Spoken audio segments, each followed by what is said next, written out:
नमस्कार दोस्तों, मैं प्रदीप कुमार आप सभी का हार्दिक स्वागत करता हूं आपके अपने YouTube channel deep study with Pradeep में।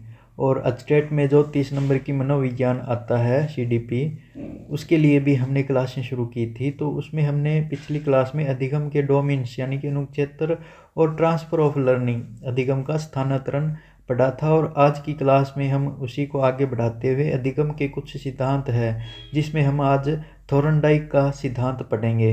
ठीक है, थोर्नडाइक ने कौन सा सिद्धांत दिया था? संबंधवाद का सिद्धांत दिया था। संबंधवाद, इसका दूसरा नाम प्रयत्न एवं त्रुटि विधि का सिद्धांत, संयोजनवाद का सिद्धांत, तो अलग अलग नाम है। तो इसको हम डिटेल से करेंगे आज की क्लास में।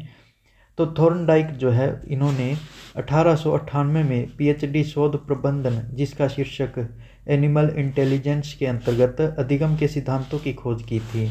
इन्होंने अन्य निम्न पुस्तकें, इनकी ये पुस्तकें हैं। ठीक है, ये भी आपको याद रखनी है। सन याद ना हो कोई दिक्कत नहीं है, सन से प्रश्न कम ही आते हैं, लेकिन आपको पुस्तकें ज़रूर याद रखनी है कि कौन सी है इनकी। एनिमल इंटेलिजेंस किसकी पुस्तक है? तो थोर्नडाइक की। द साइकोलॉजी ऑफ लर्निंग, ये पुस्तक भी इन्हीं की है, 1914 में प्रकाशित हुई थी। Fundamental of learning, the measurement of intelligence, human nature and social order, ये सारी पुस्तकें जो है ये थोर्नडाइक के द्वारा लिखी गई है। तो इन पुस्तकों को आप एक अलग पेज पर नोट्स बना सकते हैं, सिर्फ पुस्तकें लिखकर। ठीक है, तो animal intelligence, the psychology of learning, fundamentals of learning, the measurement of intelligence, human nature and social order, ये लिखी थी। और एक एजुकेशनल साइकोलॉजी, ये पुस्तक भी है, एजुकेशनल साइकोलॉजी, इसमें जो है इन्होंने ये सिद्धांत दिया था। तो ये पुस्तकें इनकी है थोर्नडाइक की, ये आपको ध्यान में रखनी है। यह जो है वो प्रथम अमेरिकी मनोवैज्ञानिक थे जिन्होंने पशुओं पर प्रयोग किया था। थोर्नडाइक के संबंधवाद सिद्धांत को उद्दीपन अनुक्रिया का सिद्धांत यानी कि SR theory, stimulus response theory भी कहते हैं। इन्होंने इस सिद्धांत का प्रतिपादन 1913 में किया था। 1913 ये सन आपको जरूर याद रखना है क्योंकि ये इंपॉर्टेंट हो जाता है इस सिद्धांत के कारण। इन्होंने ये प्रयत्न एवं त्रुटि विधि का सिद्धांत या फिर उद्दीपन अनुक्रिया सिद्धांत SR थ्योरी जो है कब दी थी? 1913 में दी थी, अपनी पुस्तक एजुकेशनल साइकोलॉजी। इस पुस्तक ये वाली भी इम्पोर्टेंट है, तो ये भी आपको ध्यान में रखना है। एजुकेशनल साइकोलॉजी में प्रतिपादन किया था 1913 के अंदर। ठीक है, इस सिद्धांत के अनुसार जब कोई उद्दीपक प्राणी के समक्ष उपस्थित होता है तब वह उसके प्रति अनुक्रिया करता है। जैसे कि अभी उद्दीपक का काम हमारे सामने कर रहा है अचटेट, और अचटेट के लिए हम क्या कर रहे हैं? अनुक्रिया कर रहे हैं। स्टिमुलस क्या है और अचटेट है, और अचटेट के लिए हम अनुक्रिया रिस्पॉन्स कर रहे हैं। हम अलग अलग तरीके से पढ़ने की कोशिश कर रहे हैं अचटेट के लिए। तो यही बात है, अनुक्रिया के सही अथवा संतोषजनक होने पर उसका संबंध उस विशेष उद्दीपक से हो जाता है जिसके कारण अनुक्रिया की गई है। दूसरे शब्दों में अधिगम की प्रक्रिया के दौरान उद्दीपक तथा अनुक्रिया के बीच एक बंधन अथवा संबंध बनते हैं जिन्हें उद्दीपक अनुक्रिया बंधन कहते हैं, SR बॉन्ड्स। इन बंधनों के बनने की प्रक्रिया अनेक बातों पर निर्भर करती है। परिणामों में संतुष्टि से ये बंधन सुदृढ़ होते हैं। अगर आपका परिणाम अच्छा रहता है तो ये बंधन जो है सुदृढ़ होता है, तथा परिणामों के संतोषप्रद न होने पर यह बंधन जो है वो कमज़ोर हो जाते हैं। ठीक है, इस प्रकार के उद्दीपक अनुक्रिया बंधनों का बनना ही सीखना है, अधिगम है। इसीलिए इस सिद्धांत को आपको बताया था ना, इसके अलग अलग नाम हैं। तो ये इस सिद्धांत के अलग अलग नाम हैं, संबंधवाद के सिद्धांत के, और क्या क्या है वो आपको ध्यान में रखना है। SR थ्योरी तो इसको बोलते हैं उद्दीपन अनुक्रिया का सिद्धांत।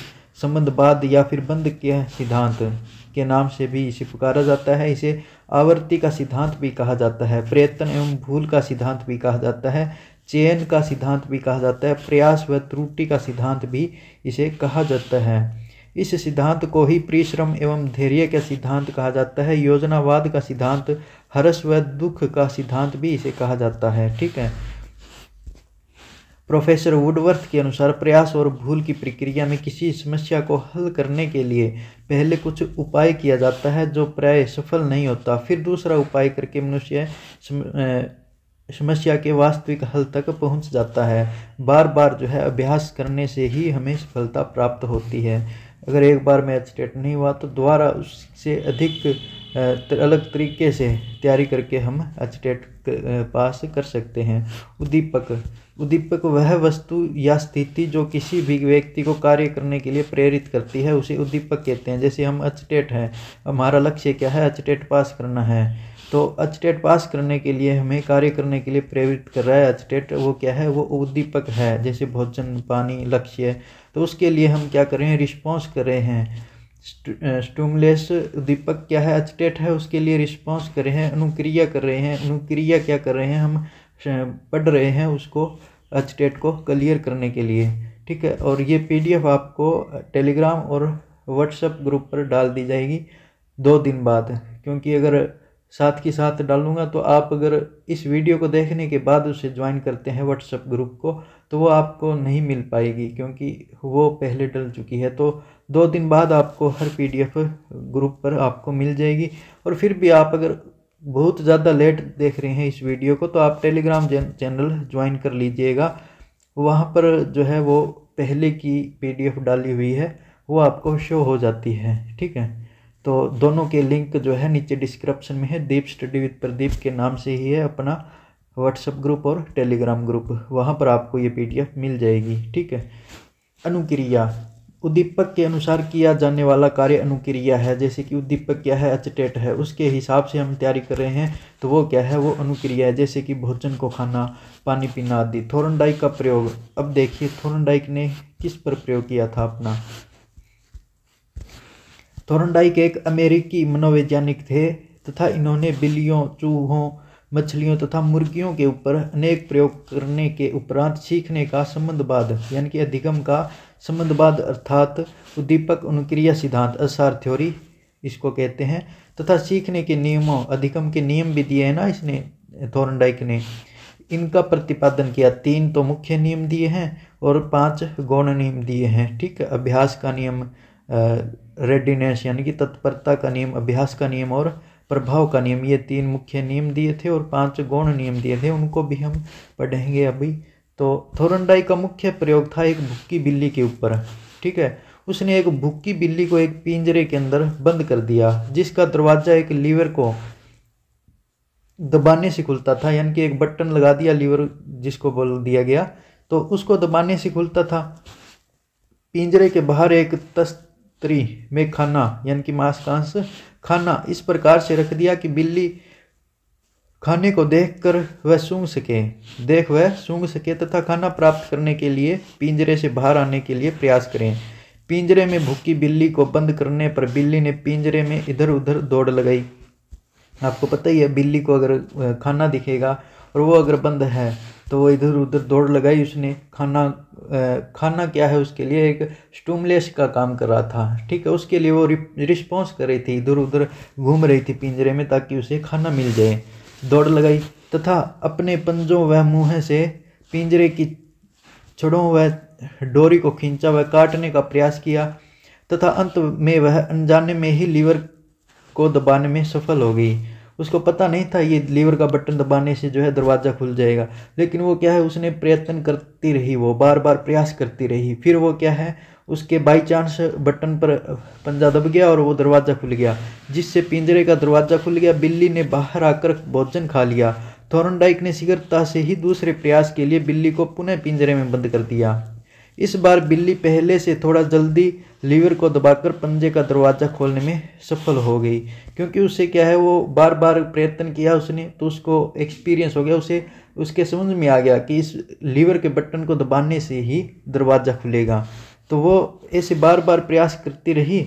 तो उसको बाद में क्या है, लास्ट में जाकर वो सबसे पहले क्या किया, सबसे पहले तो वो पिंजरे को तोड़ने की भी कोशिश कर रही थी, क्योंकि उसे पता नहीं था ना कि लीवर के बटन को दबाने से खुलेगा। लेकिन बार बार उसने किया ना, तो बाद में उसमें लास्ट में क्या होता है, सिर्फ वो इधर उधर नहीं दौड़ लगाती, खाना अगर दे दिया ना तो वो सिर्फ लीवर के बटन को दबाएगी, ठीक है।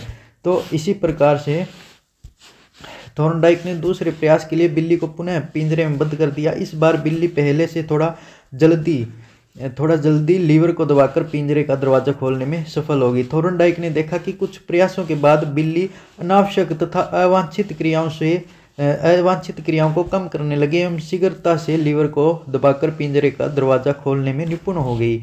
यानी कि अवांछित क्रियाएं या फिर अनावश्यक, यानी कि वो तोड़ रही थी ना पिंजरे के वो डंडियां या छड़ी डोरी, जो भी वो कोशिश कर रही थी वो उसने कम कर दिया।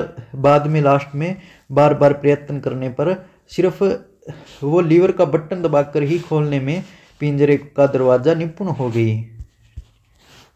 उसने बिल्ली के द्वारा पिंजरा खोलना सीखने की प्रक्रिया को स्पष्ट करते हुए निष्कर्ष निकाला कि उद्दीपक व वांछित अनुक्रिया के बीच जो है एक बंधन बन गया है। ठीक है, तो एक बंधन सा बन गया था उसके उद्दीपक और क्रिया जो कर रही थी ना वो बार बार, उसके बीच में एक बंधन बन गया था।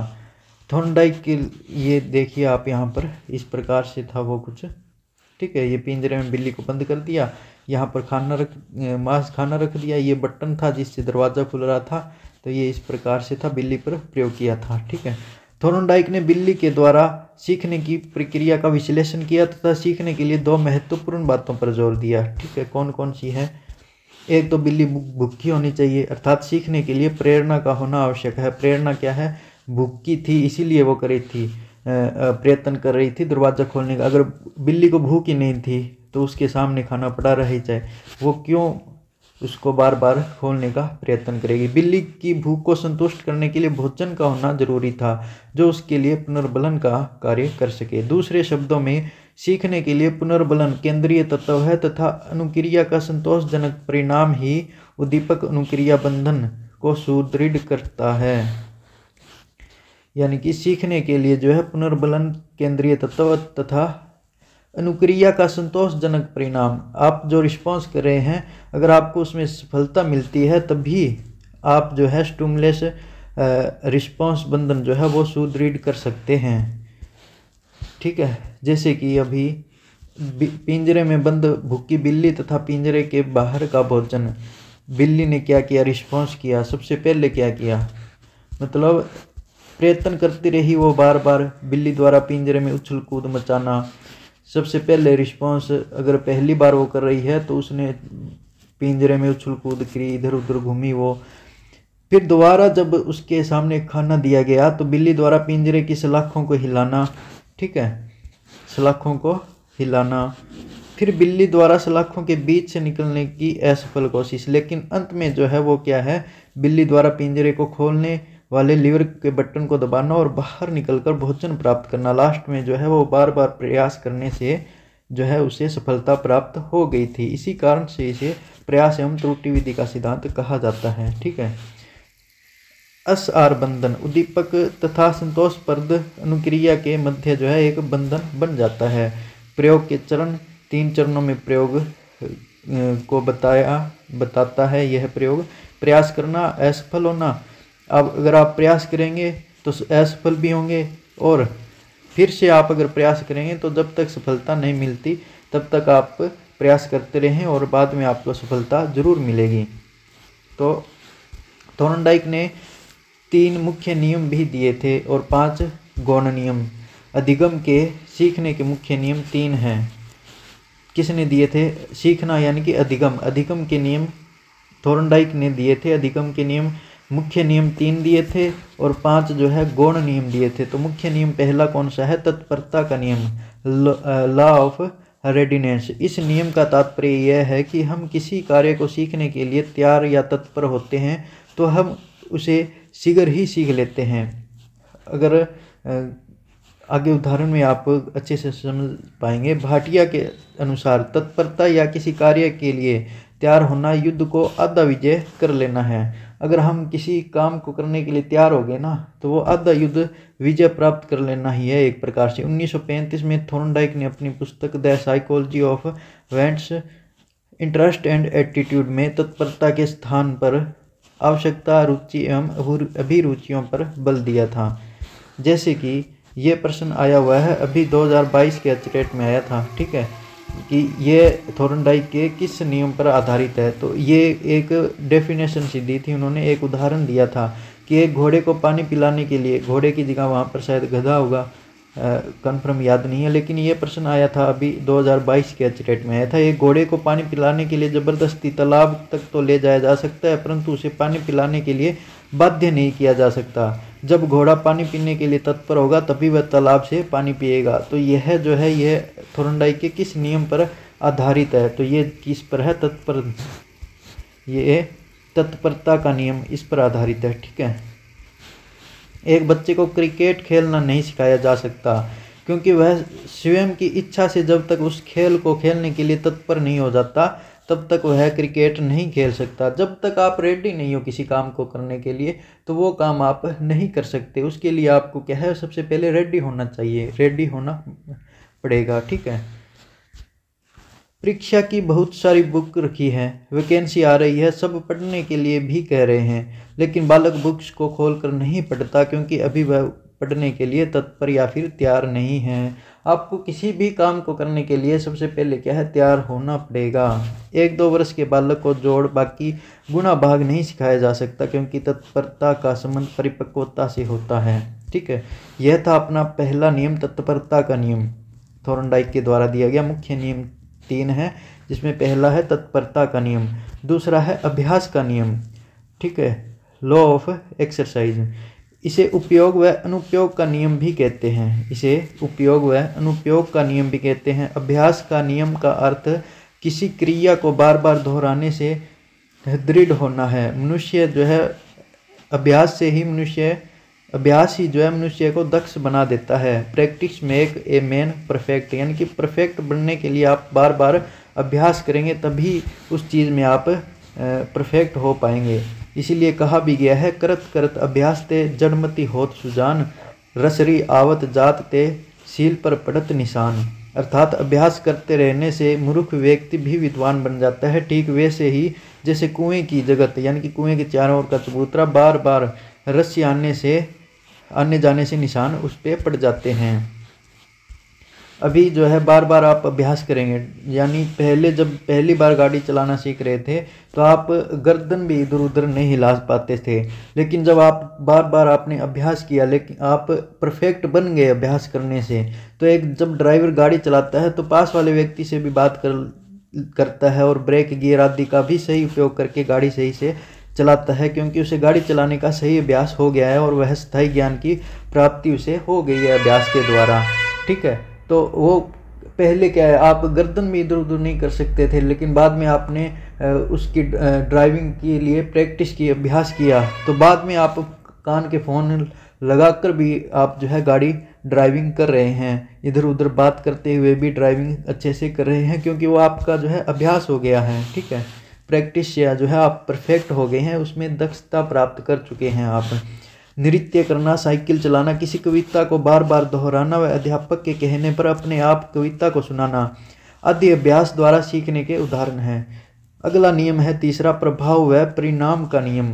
ठीक है। इस सिद्धांत को संतोष एवं असंतोष का नियम भी कहते हैं, प्रसन्नता तथा दुख का नियम भी कहते हैं, क्योंकि इसमें जो है आपको जो रिस्पॉन्स मिलेगा वो पॉजिटिव भी हो सकता है और नेगेटिव भी हो सकता है। कैसे, वो उदाहरण में देखेंगे। इस सिद्धांत के अनुसार हम उस कार्य को सीखना चाहते हैं जिसका परिणाम हमारे लिए हितकर होता है या जिससे हमें सुख और संतोष मिलता है। ठीक है। वाशबर्न के अनुसार जब सीखने का अर्थ किसी उद्देश्य या इच्छा को संतुष्ट करना होता है तब सीखने में संतोष का महत्वपूर्ण स्थान होता है। जैसे छात्र गहन अध्ययन सफलता प्राप्त करने के लिए करता है, जिसका परिणाम सुखद हो तो उसमें व्यक्ति की रुचि कम, दुखद हो तो अगर दुखद हो तो उसमें व्यक्ति की रुचि कम लेता है, उसमें व्यक्ति जो है रुचि कम लेता है, रुचि भी कम लेता है। अगर आपका रिजल्ट जो है वो थोड़ा नेगेटिव में आता है तो आपकी रुचि उसमें जो है कम हो जाती है, क्योंकि आप हार जाते हैं। लेकिन हारना नहीं है, हमें बार बार प्रयास करते रहना है। यदि एक बच्चा एक घंटे की क्लास के बाद खुश दिखाई देता है तो अधिगम अधिक प्रभावी होता है, और यदि वही अधिगम के बाद सुस्त या निराश दिखाई देता है तो अधिगम अप्रभावी, यानी कि सफलता से बढ़कर कोई पुरस्कार नहीं। तो अधिगम जो है अप्रभावी होगा अगर वो बाद में निराश दिखाई देता है। तो एक बालक कक्षा में प्रथम स्थान प्राप्त करता है तो उसके माता पिता उससे कोई उपहार जैसे साइकिल दिलवा देने पर बालक जो है वो प्रसन्न होता है, और कम अंक आने पर माँ की डांट सुनने से दुखी होता है। तो इसीलिए इसका नाम जो है प्रभाव या परिणाम का नियम है। इसका दूसरा नाम प्रसन्नता तथा दुख का नियम या फिर संतोष या असंतोष का नियम भी इसे कहते हैं। ठीक है, ये थे 3 मुख्य नियम, और अब 5 गौण नियम भी है थॉर्नडाइक के द्वारा दिए गए। वो कौन कौन से हैं? तो बहुप्रतिक्रिया का नियम, लॉ ऑफ मल्टीपल रिस्पॉन्स। जब हम कोई नया कार्य करना सीखते हैं तो उसके प्रति अनेक क्रियाएं करते हैं, अलग अलग तरीकों को अपनाते हैं। कोई भी नया काम करते हैं तो उसे सीखने के लिए हम अनेक एक्टिविटी करते हैं, कई तरीके अपनाते हैं। थॉर्नडाइक की बिल्ली ने पिंजरे से बाहर निकलने के लिए विभिन्न प्रयत्न किए थे। कभी वो उस पिंजरे की जालियों को तोड़ रही थी, कभी इधर उधर पंजे मार रही थी, कभी पंजे से खाने की तरफ पंजा अपना बढ़ा रही थी। तो अलग अलग प्रयत्न हम करते हैं। ठीक है, जैसे कि अभी अचटेट है तो अचटेट के लिए हम अलग अलग तरीके कर रहे हैं, कभी प्रैक्टिस सेट से कर रहे हैं, कभी यूट्यूब से पढ़ रहे हैं, कभी कोई कोर्स लेके पढ़ रहे हैं। तो इस प्रकार से हम अलग अलग तरीका अपनाते हैं। ठीक है, आत्मीकरण का नियम, हम नवीन ज्ञान का आत्मीकरण कर अपने पूर्व ज्ञान को स्थायी अंग बना लेते हैं। नई बात को सीखने से पूर्व कार्य को पूर्व ज्ञान से संबंध स्थापित करते हैं, यानी कि ज्ञान से अज्ञान की ओर, नवीन ज्ञान को पूर्व ज्ञान से जोड़कर आत्मसात करना। हमें जो पहले से हमारे अंदर जो हमें पता है उसका प्रयोग करके नए ज्ञान को, उसी ज्ञान को और नए ज्ञान को की ओर बढ़ना, उसी ज्ञान को स्थायी बनाकर नए ज्ञान की ओर बढ़ना। तो पूर्व ज्ञान को, पूर्व कार्य को पूर्व ज्ञान से के संबंध स्थापित करना नई बात को सीखने से पहले। ये क्या है? आत्मीकरण का नियम है। हम नवीन ज्ञान का आत्मीकरण कर अपने पूर्व ज्ञान को स्थायी अंग बना लेते हैं। नई बात को सीखने से पूर्व कार्य को पूर्व ज्ञान से संबंध स्थापित करते हैं। आगे है तीसरा नियम, मानसिक विन्यास का नियम। जिस कार्य के प्रति हमारी जैसी अभिवृत्ति या फिर मनोवृत्ति होती है उस कार्य को उसी अनुपात में सीखते हैं। यदि प्राणी मानसिक रूप से किसी कार्य को सीखने के लिए तैयार नहीं है तो वह उस कार्य को सीख नहीं पाएगा। उस कार्य के बारे में एक स्वस्थ दृष्टिकोण अथवा अभिवृत्ति विकास होना आवश्यक है। अगर हमने मन में ये ठान ली कि ये नहीं हो सकता हमसे, तो वो होता ही नहीं है, यानी कि हम उसमें रुचि नहीं ले पाते हैं। अगर धक्के से करवाने की कोशिश करेंगे तो वो अच्छे से नहीं हो पाएगा। जैसे कि अभी कहावत भी है, मन के हारे हार है, मन के जीते जीत। मन का जैसा भाव होगा कार्य भी वैसा ही होगा। तो मानसिक विन्यास का नियम, ये जो है अपना तीसरा नियम रहेगा। थॉर्नडाइक के द्वारा दिए गए हैं जो 5 गौण नियम, उनमें से चौथा है आंशिक क्रिया का नियम। किसी भी कार्य को छोटे छोटे भागों में विभाजित करने से कार्य जो है सरल व सुगम हो जाता है, जैसे पूर्ण से अंश की ओर वृद्धि। ठीक है, जैसे कि एक बालक द्वारा परीक्षा की तैयारी करने में पूरी पुस्तक के महत्वपूर्ण तथ्यों को छांटकर उसे शॉर्ट ट्रिक द्वारा तैयार करना आंशिक क्रिया के अंतर्गत आता है। जैसे कि अभी हम क्या करें, अधिगम का टॉपिक क्या है, बहुत बड़ा है, लेकिन हम क्या कर रहे हैं, अलग अलग छोटे छोटे टुकड़ों में बांट कर पढ़ रहे हैं ना।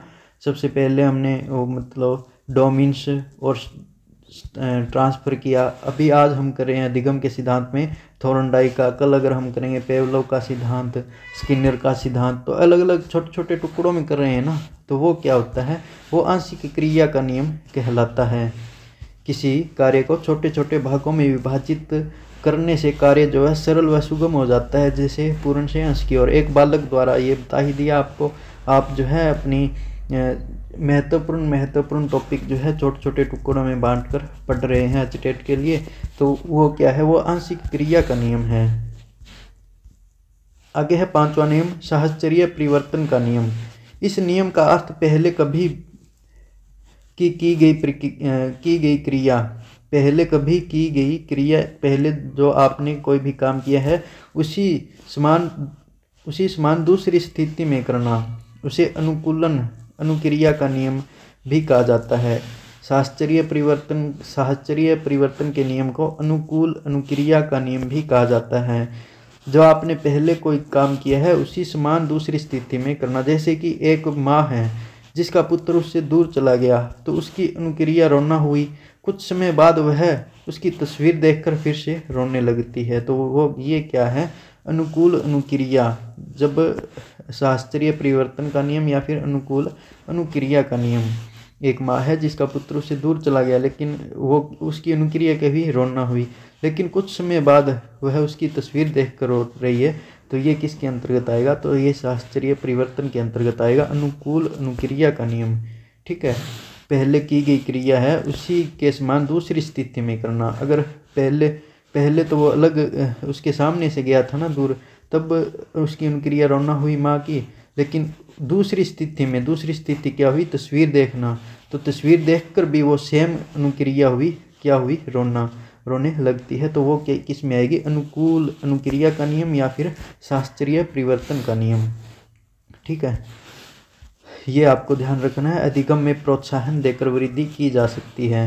प्रोत्साहन यानी कि आप मोटिवेशन करके जो है वृद्धि कर सकते हैं अपने अधिगम में, सीखने में। अधिगम तभी अधिक सफल होगा जब बालक उसके लिए परिपक्व हो, यानी कि मैच्योर हो। अधिगम की प्रक्रिया के अंतर्गत अनुभवों द्वारा बालक के व्यवहार में अपेक्षाकृत स्थायी परिवर्तन होता है। ठीक है, अब एजुकेशनल इम्प्लीकेशन क्या है इस सिद्धांत की, ये शैक्षिक निहितार्थ, यानी कि ये किस लिए इम्पोर्टेंट है। तो छोटे व मंद बुद्धि बालकों के लिए यह सिद्धांत अत्यंत उपयोगी है। यह सिद्धांत प्रेरणा पर बल देता है, बालकों के में परिश्रम के प्रति आशा का संचार होता है। इस सिद्धांत से बालकों में धैर्य तथा परिश्रम के गुणों का विकास होता है। यह सिद्धांत क्रमिक रूप से सीखने, सरल से कठिन पर बल देता है। यह सिद्धांत विभिन्न प्रकार के कौशल जैसे लिखना, पढ़ना, दौड़ना, चलना आदि सीखने में उपयोगी है। यह सिद्धांत सीखने सिखाने से पहले सीखने वाले प्राणी को मानसिक रूप से सीखने के लिए तैयार करने के लिए की आवश्यकता बताता है। यह सिद्धांत करके सीखने के सिद्धांत पर अधिक बल देता है। इस सिद्धांत के द्वारा बालक आशावादी और असफलता में सफलता देखने वाला बनता है। आशावादी और असफलता में सफलता, जैसे बिल्ली जो है उसको असफलता में भी सफलता दिखी क्योंकि वो बार बार प्रयत्न कर रही थी। यह सिद्धांत गलती से प्राप्त तरह तरह के अनुभवों का अन्य परिस्थितियों में लाभ उठाने पर महत्वपूर्ण बल देता है। गलती से प्राप्त, वो गलती से दबा था ना उसका लीवर का बटन, लेकिन उसे तो अनुभव हो गया ना, उसे बाद में पता चल गया कि इस लीवर के बटन को दबाने से इसका दरवाज़ा जो है खुल जाता है पिंजरे का। यह सिद्धांत अभ्यास की क्रिया पर आधारित है जिससे सीखा गया कार्य स्थायी बनता है। अगर बार बार आप अभ्यास करेंगे तो वो आपका ज्ञान जो है वो स्थायी हो जाएगा। अब इसी सिद्धांत को एक पेज में शॉर्टकट में देख लेते हैं जो इम्पोर्टेंट रहेगा। अधिगम का सिद्धांत है प्रयत्न एवं त्रुटि विधि का सिद्धांत या फिर संबंधवाद का सिद्धांत। किसने दिया था, थॉर्नडाइक ने दिया था। अन्य नाम है इसके उद्दीपन अनुक्रिया का सिद्धांत यानी कि असार थ्योरी, संबंधवाद का सिद्धांत, संयोजनवाद का सिद्धांत, अभ्यास एवं भूल का सिद्धांत। 1898 में अपनी पुस्तक एनिमल इंटेलिजेंस में एनिमल पर प्रयोग किया था, यानी कि इन्होंने शोध किया था ना। इनकी दूसरी पुस्तक थी एजुकेशनल साइकोलॉजी, 1913 में प्रकाशित हुई थी। इसी पुस्तक में जो है इन्होंने ये सिद्धांत प्रतिपादन किया था और इन्होंने बिल्ली पर प्रयोग किया था। थॉर्नडाइक का मानना है कि बच्चे हमेशा अभ्यास से सीखते हैं, भूल करते हैं लेकिन वे अंत में सीख जाते हैं। जैसे बिल्ली जो है, बिल्ली ने प्रयत्न किया, अभ्यास किया, भूल भी की उसने, लेकिन अंत में जो है वो लीवर का बटन दबाना सीख जाती है। जैसे तो इससे हमें क्या मतलब संदेश मिलता है, कोई भी नया कौशल सीखने में सहायक है, जैसे कि नृत्य, संगीत आदि, और भाषा एवं गणित सीखने में यह महत्वपूर्ण होता है। अधिगम के नियम दिए थे थॉर्नडाइक ने, मुख्य 3 नियम दिए थे और गौण 5 नियम दिए थे। मुख्य नियम 3 कौन कौन से हैं, तत्परता का नियम, अभ्यास का नियम और प्रभाव का नियम। इनको भी हमने पढ़ लिया है। प्रभाव के नियम का दूसरा नाम संतोष एवं असंतोष का नियम, सुख एवं दुख का नियम। सफलता से सफलता आना किस नियम पर आधारित है, तो ये प्रभाव के नियम पर आधारित है। तो ये था अपने थॉर्नडाइक का सिद्धांत और थॉर्नडाइक के नियम। 3 मुख्य नियम पढ़े हैं और 5 गौण नियम। तो आज के लिए इतना ही, कल मिलेंगे एक नए सिद्धांत के साथ। तब तक के लिए थैंक यू, जय हिंद, जय भारत। वीडियो कैसी लगी कमेंट करके ज़रूर बताया कीजिए और वीडियो को ज़्यादा से ज़्यादा शेयर भी किया कीजिए। इसकी PDF आपको बता ही दी है, व्हाट्सएप ग्रुप और टेलीग्राम चैनल पर आपको मिल जाएगी। दोनों डीप स्टडी विद प्रदीप के नाम से ही है। लिंक आपको डिस्क्रिप्शन में या फिर यूट्यूब के अबाउट में आप जाकर ज्वाइन कर सकते हैं। Thank you. जय हिंद, जय भारत।